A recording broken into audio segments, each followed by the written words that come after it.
जीवन के हर पल को जागरूक होकर जीना। याद रखो, बिना ध्यान के बदलाव अधूरा है। ध्यान ही वह रोशनी है जो तुम्हें तुम्हारे असली स्वरूप से मिलाती है। और जब तुम अपने असली स्वरूप को पहचान लेते हो तब दुनिया को बदलने की कोई जरूरत नहीं रहती, क्योंकि तुम्हारी दृष्टि बदल जाती है। और दृष्टि का बदलना ही असली परिवर्तन है। बदलाव का नाम सुनते ही मन में एक कांप उठता है।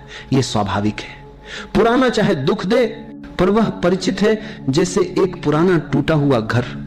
दीवारें गिर रही हैं, छत टपक रही है, लेकिन हमें उसका हर कोना पता है। हमें मालूम है कि किस जगह पर कौन सी दरार है। नया घर बनाना अनजाने में कदम रखना है। वहां सब कुछ अजनबी है और अजनबीपन से मन डरता है। लेकिन याद रखो, जीवन का नियम है, जो स्थिर है वह मर चुका है, जो बह बनाता है रहा है वही जीवित है। नदी अगर बहना छोड़ दे तो वह दलदल बन जाती है। पेड़ अगर बढ़ना छोड़ दे तो वह सूखने लगता है। उसी तरह इंसान अगर बदलना छोड़ दे तो वह भीतर से मरने लगता है। बदलाव ही जीवन का श्वास है। फिर हम क्यों डरते हैं? क्योंकि हम सुरक्षा चाहते हैं। हमें लगता है कि जो नया है उसमें खतरा है। यह डर मन की चाल है। मन हमेशा पुराने को पकड़े रखना चाहता है, क्योंकि पुराने में उसकी पकड़ मजबूत है। नए में मन को फिर से सीखना पड़ेगा, अपनी सत्ता छोड़नी पड़ेगी। लेकिन अगर तुमने डर को अपनी दिशा बना लिया तो तुम कभी उड़ान नहीं भर पाओगे। डर हमेशा कहेगा यही रहो, यही ठीक है, और यही तुम्हें धीरे धीरे कैदी बना देता है। परिवर्तन का पहला कदम है डर को पहचानना। डर को देखो, उससे लड़ो मत। बस देखो कि यह डर कहां से आ रहा है। शायद यह डर तुम्हारे अहंकार से है, शायद यह डर तुम्हारी आदतों से है। जब तुम डर को बिना जज किए देखते हो तो वह धीरे धीरे पिघलने लगता है। जैसे अंधेरा रोशनी के आते ही गायब हो जाता है, वैसे ही सजगता के आते ही डर मिटने लगता है। याद रखो, नया हमेशा अनजाना होगा, और अनजाने में ही जीवन की सारी सुंदरता छुपी है। बच्चा चलना सीखता है तो गिरता है, चोट खाता है, लेकिन गिरने से ही संतुलन सीखता है। अगर बच्चा डर कर कभी खड़ा ही ना हो तो क्या वह चल पाएगा? वैसे ही तुम भी गिरोगे, ठोकर खाओगे, लेकिन हर गिरना तुम्हें कुछ सिखाएगा। हर ठोकर तुम्हें और मजबूत करेगी। डर को छोड़ना मतलब यह नहीं कि डर कभी आएगा ही नहीं। डर आएगा, लेकिन तुम उसके गुलाम न बनो। तुम उससे भागो नहीं, बल्कि उसे देखो और फिर कदम बढ़ाओ। गिरोगे तो बलाओ, सीखोगे, उठोगे तो खिलोगे। यही जीवन की कला है। और जब तुम डर को छोड़ देते हो तो तुम पाओगे कि जो नया तुम्हें डरावना लगता था वही तुम्हारे जीवन की सबसे बड़ी देन है। नया ही तुम्हें ताजगी देता है, नया ही तुम्हें जीवित रखता है। इसलिए डर को पकड़े रहना बंद करो। बहना सीखो, बदलना सीखो, क्योंकि जो बदलता है वही सचमुच जीता है। जल्दी इनकी बात बांधकर, अंदर बांधकर सचमुच जीता है। बस तुम भीतर बदलते हो। जब तुम्हारे मन की दिशा बदलती है तो उसका असर केवल तुम्हारे तक सीमित नहीं रहता। तुम्हारी सांसों की लय, तुम्हारी चाल, तुम्हारी आंखों की चमक, तुम्हारे चेहरे की शांति, ये सब एक ऐसी भाषा बोलने लगते हैं जिसे शब्दों की जरूरत नहीं होती। ये मौन की भाषा है जो बिना कहे सबको छू जाती है। सोचो, घर में एक व्यक्ति गुस्से में हो तो पूरा घर कैसे भारी हो जाता है। सब लोग बेचैन हो जाते हैं, हवा तक में तनाव भर जाता है। अब अगर उसी घर में एक व्यक्ति शांत हो, मुस्कुराता हो, स्वीकार करने वाला हो, तो धीरे धीरे बाकी लोग भी सहज होने लगते हैं। यही है बदलाव की असली ताकत। तुम कुछ कहे बिना ही दूसरों को प्रेरित कर सकते हो। तुम्हारे भीतर की ऊर्जा संक्रामक होती है। यह उसी तरह फैलती है जैसे खुशबू फैलती है।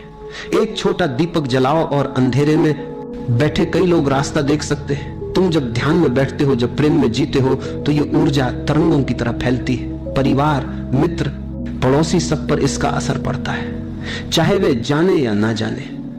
तुम्हारे बच्चे तुम्हारी बातों से नहीं, तुम्हारे होने से सीखते हैं। अगर तुम हर समय तनाव में हो तो चाहे तुम उन्हें लाख बार शांति का उपदेश दो, वे शांति सीख नहीं सकते। लेकिन अगर तुम सच में शांत हो तो उन्हें कुछ कहने की जरूरत ही नहीं। वे बस तुम्हें देखकर तुम्हारे पास बैठकर ही सीख जाएंगे। यही सच्चा शिक्षण है। और यह प्रभाव केवल परिवार तक नहीं रुकता, यह लहर की तरह फैलता है। तुम्हारा मित्र तुम्हारे पास आकर थोड़ा हल्का महसूस करता है, फिर वह अपने किसी और मित्र के साथ वैसा ही हल्कापन साझा करता है।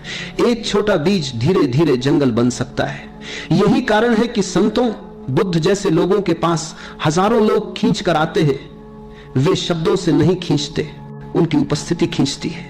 तुम्हें किसी को बदलने के लिए समझाने की जरूरत नहीं, तुम बस बदलो और दुनिया अपने आप बदल जाएगी। क्योंकि लोग तुम्हारे शब्द नहीं, तुम्हारी तरंगे सुनते।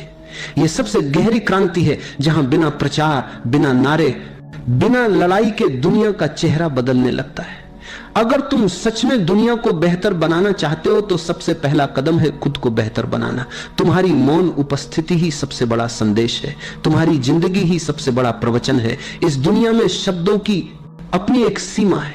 किताबें अच्छी हैं, प्रवचन सुंदर है, भाषण प्रेरणादायक हो सकते हैं, लेकिन असली असर शब्दों से नहीं, जीवन से पड़ता है। बच्चे सुनते कम है, देखते ज्यादा है।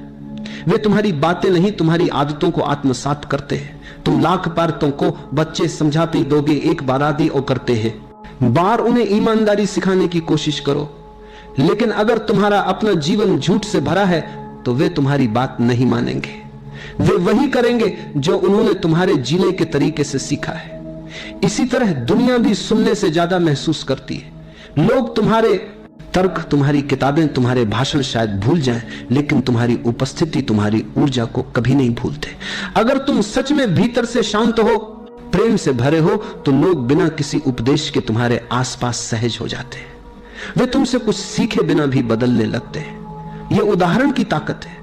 इतिहास के हर युग में बदलाव लाने वाले लोग केवल अपने शब्दों से नहीं, अपने जीवन की गहराई से असर डालते हैं। बुद्ध ने कोई किताब नहीं लिखी, लेकिन उनका जीवन ही सबसे बड़ी किताब बन गया।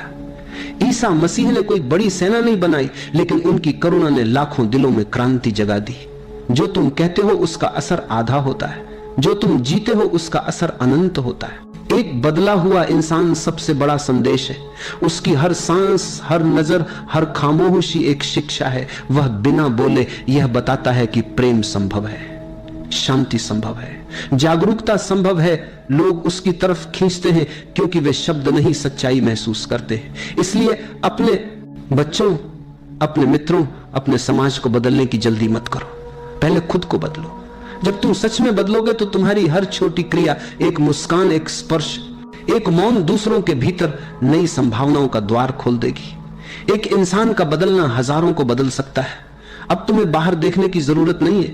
दुनिया के बड़े बड़े नेता, किताबें, नीतियां, समाज की परंपराएं सब महत्वपूर्ण हैं, लेकिन असली बदलाव का स्रोत कभी बाहर नहीं होगा। असली बदलाव का बीज तुम्हारे भीतर